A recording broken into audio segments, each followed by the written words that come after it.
my question is it does it say you can't panhandle or solicit there, or it's just you can't be standing there, or Okay. I know the intent of the law that you had trouble with was probably the First Amendment, people having a right to,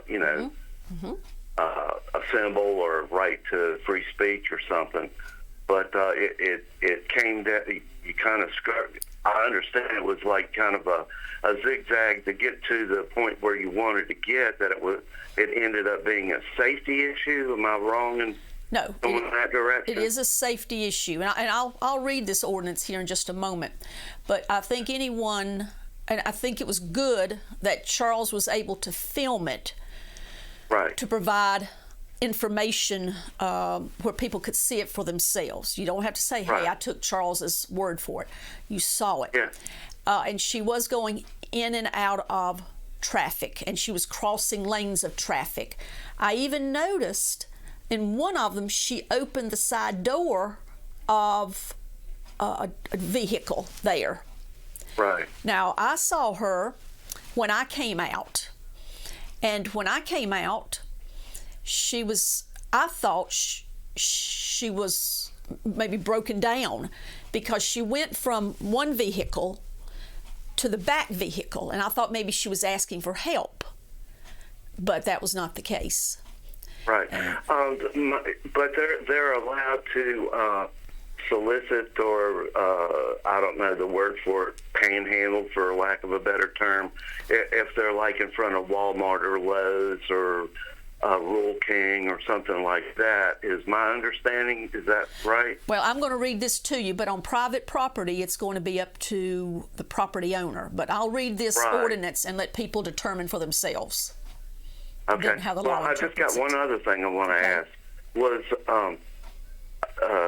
Was Charles in violation of that ordinance when he went out there and stood on that median? In the median, he wasn't soliciting, and nor was he going into traffic. Well, I understand that. I get that. You'll once I read this ordinance, I think it'll be clearer for you. Okay. Well, I was just wondering if he had, inadvertently violated the ordinance by, being out in the middle of that intersection, because it's a safety issue, and it just seems like maybe he was putting himself at risk by being there, and it was an unsafe situation for everybody involved. Mm-hmm.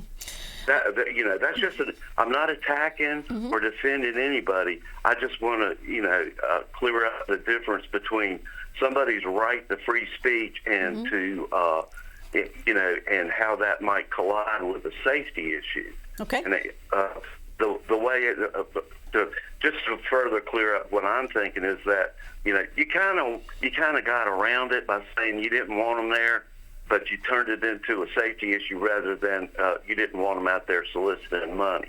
But I understand both sides of that, and I think that they're banned from South Carolina or North Carolina or something because they can't or refuse to produce their financial records. Yeah, and I'll pull that up here in a few moments, but. Right. We'll pull that up in a moment. But what I'll do is I'll read this ordinance so people will be familiar with it. But, just my opinion, I think it's important that we not step on somebody else's rights just because we don't like what they're doing, and it looks bad.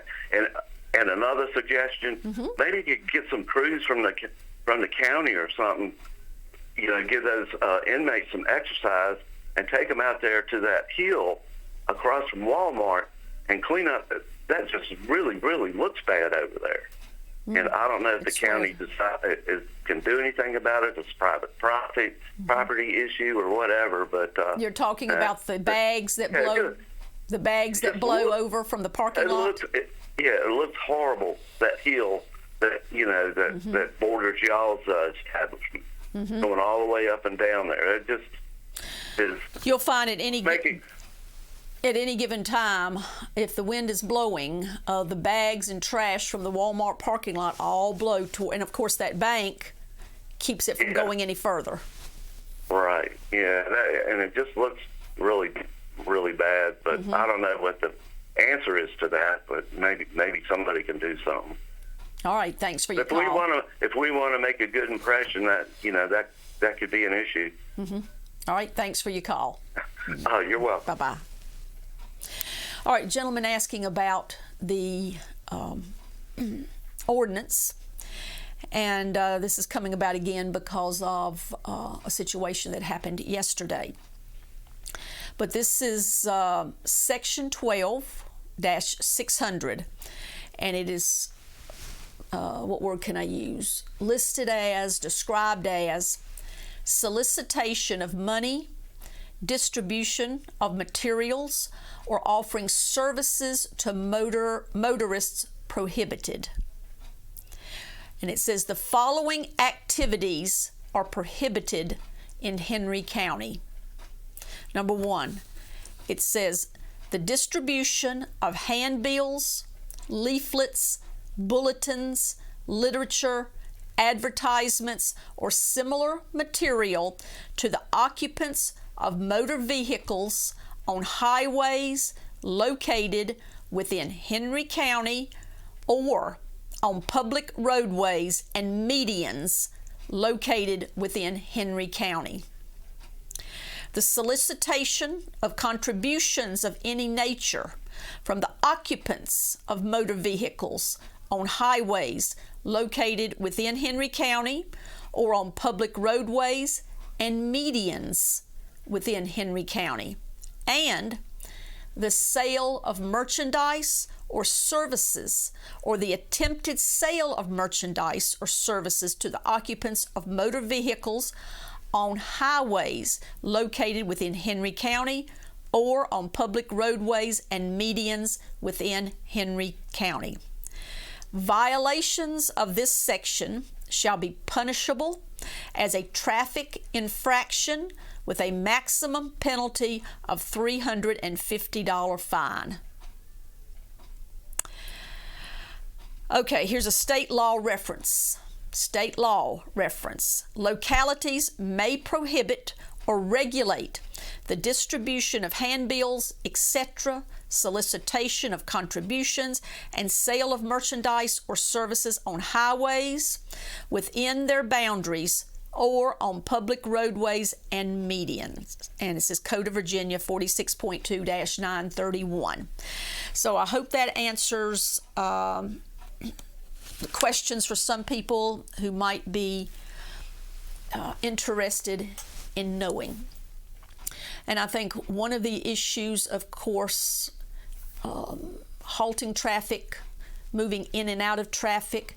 Now remember, and keep this in mind, if you move forward and a person is moving in and out of traffic and you hit that person, you bump that person, you cause that person to fall, you kill that person, whatever, you bruise that person, then whether you are guilty or whether you're not guilty, there could be a potential lawsuit. Just keep that in mind. Be cautious when you see something like that. All right. Good morning. You're on the air. Good morning, Deborah. Good morning. How are you? All right. Very interesting. Mm-hmm. I kind of got two stories, but what you're talking about now, I've been told, I've looked it up, you may know the answer, that road is actually a private road, not a state or a local road, I guess, or a county or a city. Do you know? You're talking about from that intersection going along by Walmart. Yes. It looks like to me it's a state road, but I've been told that whole thing is a private road.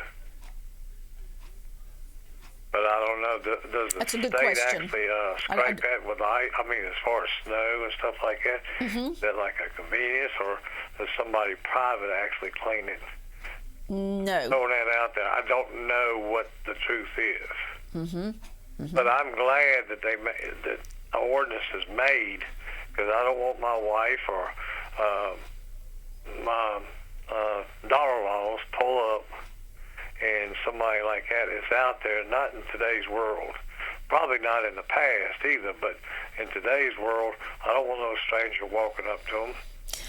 Right. And again, there is a safety issue. And if you had watched the video yesterday, her moving in and out of traffic, even opening a door of one person. Yeah. Now, I can think of a lot of situations that could happen. And one of them could be that if that person is moving in and out of traffic in front of a vehicle, it might not be the vehicle that she's in front of. If a car sees that green light and they begin to proceed and that car has to stop for her, then that person could rear end someone and that person could possibly hit that person. There's a lot of different scenarios that could happen, but I don't think anybody wants any of them to happen. So the best thing to do is to prevent. In this case, I'd say there's a lot of bad ordinances out there, but this is not one. I agree with you. Yeah. I agree. It's the protection of our citizens. And the sad part about it is somebody